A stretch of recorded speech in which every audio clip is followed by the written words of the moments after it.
रावण से लड़ने के लिए तैयार हो गए और हजारों भील, जिसको रामायण में आज वानर कहा है उन लोगों ने, वह हजारों भील गए, रावण की लंका को जलाया और रावण को मारने में मदद की और सीता को रावण के वहां से छुड़ा करके राम को सुपुर्द किया।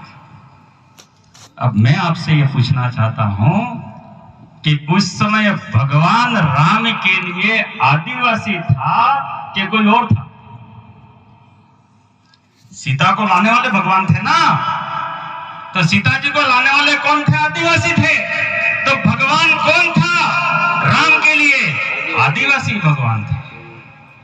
शबरीबाई भगवान थी, राम भगवान नहीं थे, क्योंकि राम आदिवासी की शरण में आए थे। उनकी जात उनका साथ देने के लिए तैयार नहीं थी। आदिवासियों ने वहां से सीता जी को ला करके दिया, अग्नि स्नान करवाया कि रावण ने सीता जी को छुआ नहीं है, पवित्र है, शक मत करना भाई, इसको सुख देना, घर में रखना। और वो महल में लेकर के आए, लेकिन साधारण इंसान थे, उनके मन में शक घुसा कि क्या पता रावण ने क्या किया होगा, और उस शक की वजह से सीता को वापस वन में रख दिया।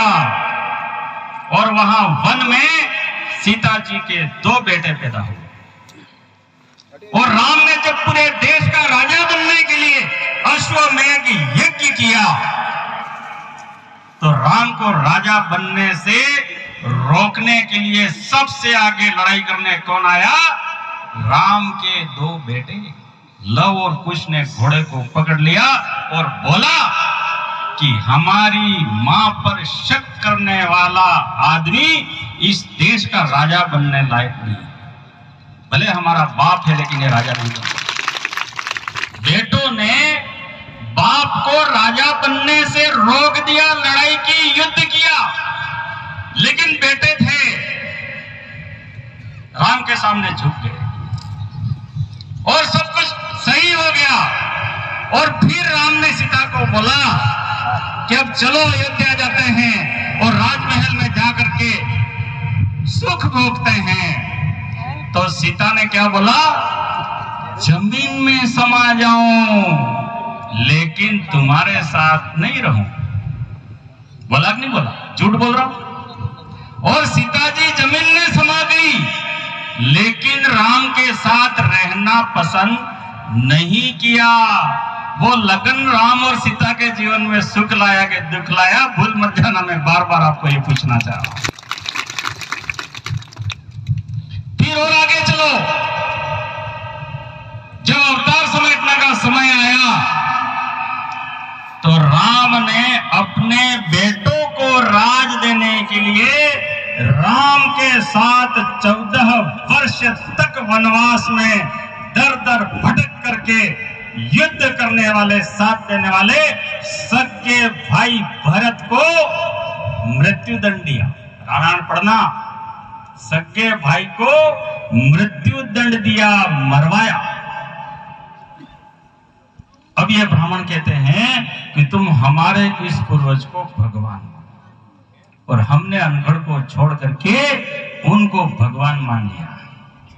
तो आज हमारे आदिवासी बाप के बेटे बाप को मार रहे, मारे नहीं मार रहे। आदिवासी भाई हमारा एमएलए बन जाता है, एमपी बन जाता है, और आदिवासी भाई को जयपुर दिल्ली जाने का नहीं बोलता है। महेंद्र मालवीय क्या बोलता है कि दिनेश खोडनिया जाना चाहिए दिल्ली। भाई आदिवासी महेंद्र मालवीय क्या बोलता है? दिनेश खोडनिया जाना चाहिए, गैर आदिवासी जाना चाहिए, बोलता है कि नहीं बोलता है? तो वो ज्ञान महेंद्र मालवीय को कहां से आया? वो राम की पूजा से आया। कहां से आया? राम की पूजा से। रघुवीर मीणा और ये सारे लोग, चाहे बीजेपी के हो, कांग्रेस के हो, आदिवासी का गला काटते हैं, लिख लिख करके देते हैं कि आदिवासी बच्चों की नौकरी नहीं लगनी चाहिए। 50% नौकरी आदिवासी इलाके में, आदिवासी की संपत्ति, जमीन, महल के देते कि नहीं देते हैं? ये ज्ञान कहां से मिलता है उनको? वो उनका पूर्वज राम है, उनकी पूजा करने से ये ज्ञान मिलता है, कहीं और से ये ज्ञान नहीं मिलता है। जिस दिन हम चांद सूरज की पूजा करेंगे, किसी और को नहीं मानेंगे, उस दिन आदिवासी समाज को आशीर्वाद आएगा चांद सूरज का। वो इस देश का मालिक होगा, क्योंकि उसका चरित्र सही होगा, तब वो इस देश का मालिक होगा, उससे पहले मालिक नहीं हो सकता है। अब आप कहोगे कि इस सभा में ये प्रोफेसर का मतलब होता है बहुत पढ़ा लिखा आदमी। मैं बहुत पढ़ा लिखा आदमी, कम पढ़ा लिखा नहीं हूं, लेकिन यहां जो कुछ भी मैंने बोला वो अनपढ़ों ने कहा वो बोला है, पढ़ा लिखा जो बोलता है वो मैंने नहीं बोला। मैंने आदिवासी की बात बोली। अनगढ़ दाता शेरे वसाओ, आने फिरे मालिक ने उड़काओ। एक लाइन की बात 1 घंटा हुआ मैं कर रहा हूं, केवल आदिवासी की। एक करावो आदिवासी ने भजनो, आदिवासी ने ज्ञाननो एक करावो। 24 घंटा आणि 1 लाइन माते मैं बोली सकूं। तुम 24 घंटे रामायण पे नहीं बोल सकते हो, उनके शास्त्रों पे नहीं बोल सकते हो। आदिवासी का ज्ञान इतना महान है कि तुम 1 लाइन पे बहुत कुछ जो है वो बोल सकते हो। तो मैं केवल ये कहना चाह रहा हूं कि राजनीति हो या समाज नीति हो, उसके साथ रहो जो चांद सूरज के झंडे को मानता हो, जो भगवान झंडा उठा करके घूमता हो, जो ओम वाला झंडा उठा करके घूमता हो। अगर उसमें उसको आप राज में भेजोगे तो तुम्हारे बच्चों के हिस्से की नौकरियां गैर आदिवासी को देने की बात करेगा, और चांद सूरज का झंडा उठा करके जो घूमता है उसको वोट दोगे, उसको राज में भेजोगे तो आदिवासी के बच्चे को अधिकार देने की बात करेगा। मैं ये बात यहां पर आपको कहना चाहता हूं। दूसरी बात मैं ये कहना चाहता हूं, जोग पलटो થઈ રહ્યો है, स्वतः जुगनी सिलीवारी चालू થઈ गई है। सांदा सुनिया नो आशीर्वाद ना दरवाजा आदिवासी बदले खोलाई गया ने आ सीलीवारी है, ये दरवाजा वधारे वार नहीं खुला रहेगा। सीलीवारी अंतिम अवसर है। चांद सूरज ने अपने आशीर्वादों के दरवाजे आदिवासी के लिए खोले हैं, और गैर आदिवासी को कमजोर करना चांद सूरज ने शुरू कर दिया है। इस अवसर का फायदा उठाओ और इस अवसर पर अपने आदिवासी के मूल धर्म संस्कृति पे वापस आ जाओ, और वापस आकर के चांद सूरज के झंडे को उठा लो। तुमको देश का मालिक होने से कोई नहीं रोक सकता है। और जो हमारे चांद सूरज के खिलाफ खड़े होंगे, चांद सूरज उनका सत्यानाश कर देंगे। मैं ये कहने के लिए बांसवाड़ा से यहाँ पर आया, और ये जनजागरण बांसवाड़ा में भी हो रहा है, ये जनजागरण मध्य प्रदेश में हो रहा है, ये जनजागरण गुजरात में हो रहा है, और ये जनजागरण पूरे देश में हो रहा है। पूरे देश में आदिवासी जाग गया है। यहाँ पर उदयपुर ये सरड़ा एरिया के आदिवासी तुम लोग हो, वो भी जाग जाओ और आदिवासी समाज के साथ कंधे से कंधा मिला करके चलो।